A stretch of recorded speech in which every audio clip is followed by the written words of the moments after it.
자, 이어서 현물 시장의 전략을 알아보겠습니다. 증권가 연구원들 오늘 시장에서 어떤 전략을 주고 있는지 화면을 통해서 확인을 해보겠습니다.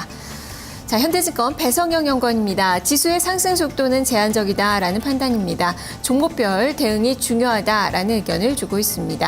동양증권 조병현 연구원입니다. 연준의 의사록에 경계심이 소멸됐다라는 판단인데요. 지수의 상승 국면으로 증권업종에 관심을 갖자라는 의견을 제시를 했습니다.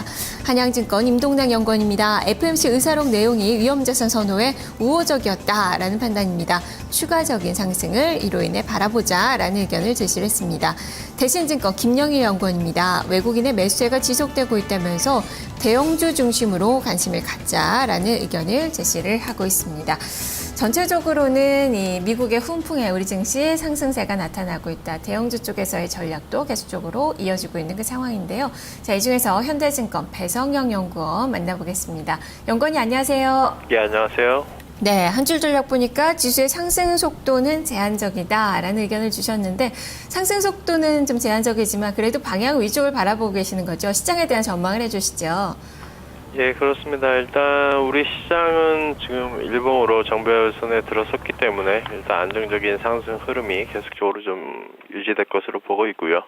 다만 상승 속도 면에서는 외국인의 매수 강도가 일단은 2000선에 도달한 이후에 다소 좀 약화되는 그런 흐름들이 나타나고 있기 때문에 상승 속도는 다소 더디게 좀 진행될 것으로 보고 있습니다.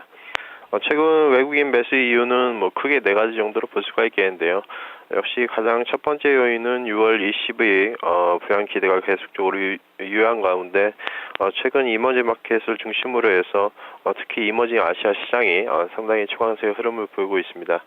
그런 가운데 전체적으로 이머징 마켓에 대한 그런 외국인의 시각이 좋아지면서 우리 시장으로도 외국인의 매수세가 계속적으로 활발하게 좀 유입이 되고 있는 상황이고요.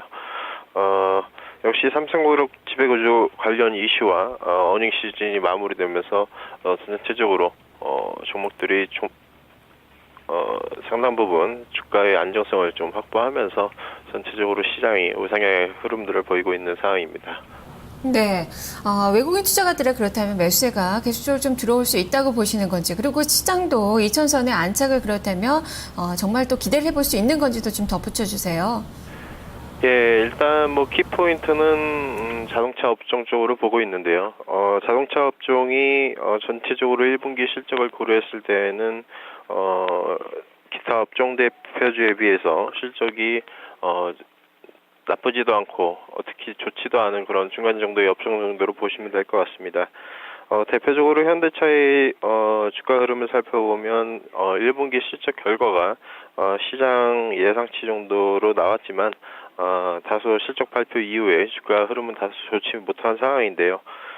최근 3월 26일부터, 그러니까 3월 후반부부터 이머징 마켓 쪽으로 외국인 매수가 계속적으로 좀 진행이 되고 있는 상황이고요. 특히 5월 중순 이후에도 우리 시장으로 외국인의 매수세가 계속적으로 좀 진행이 되고는 있지만 현재 현대차 쪽으로는 외국인 수급이 뒷받침되지 못하는 그런 흐름을 보이고 있습니다. 이러한 흐름들은 결국 우리 시장 그리고 자동차 섹터에 대한 실적과 그리고 수급 측면에서 아직 확신을 갖지 못한 그런 투자자의 자신감 부재로 판단을 해볼 수가 있겠고요. 결국에는 삼성전자 이외에도 시가총액 2위 섹터인 자동차 섹터가 어느 정도 우상향으로 방향을 틀어주어야 우리 시장이 좀 더 2000선 안착과 추가 상승 시도를 볼 것으로 예상하고 있습니다. 따라서 역시 시장의 판단 기준은 자동차 섹터 정도로 보시면 될 것 같고요. 아직은 제한적인 수급 여건이 계속적으로 좀 진행이 되고 있기 때문에 종목별 대응이 좀 더 중요한 시점으로 보고 있습니다. 특히 1분기 실적이 좋았었던 고려 아연이라든가 현대 할스코 등이 계속적인 우상향 흐름을 보이고 있다는 점에서 중소형주의 대응 역시 실적을 중심으로 해서 선별적인 대응이 좋을 것으로 보고 있습니다. 네, 자 그러면 좀 구체적으로 좀 시장상의 좀 움직임을 본다면 여전히 좀 대형주 쪽으로 또 유가지가 시장 쪽으로 좀 제시를 해주시는 거죠? 예, 전체적으로 대형주 쪽 역시 1분기 실적이 좋거나 2분기 실적 전망이 유효한 섹터가 그래도 우상향의 흐름을 계속적으로 좀 보이면서 저점을 높일 것으로 보고 있고요. 중소형주 지수 역시 최근 기관 투자자의 그런 일시적인 차익 실현과 그리고 삼성그룹 지배구조에 따른 주가 편입 물량으로 인해서 코스닥 시장이 다소 큰 폭의 조정을 받았지만 추가적인 낙폭은 크지는 않을 것으로 보고 있습니다. 코스닥 역시 충분히 단기적으로 반등이 나올 타이밍으로 보고 있고요. 그에 따라서 코스닥 시장 역시 단기적으로 낙폭과대한 종목 쪽으로 선별적인 매수 관점에서 시장 대응이 좋을 것으로 보고 있습니다. 알겠습니다. 말씀 잘 들었습니다. 네, 감사합니다. 네, 낙폭 과대주들 실적이 우량한 그 종목군들 좀 바라보자. 이 종목이 보통 이 증권사 연구원들은 종목을 좀 이야기를 안 하는데 이 고려아이나 현대 하이스코 이렇게 철강 관련된 그 종목군들에 대해서는 이야기가 좀 되고 있다는 점도 참고를 해보시면 좋을 것 같습니다. 현대증권 배성영 연구원과 함께했습니다.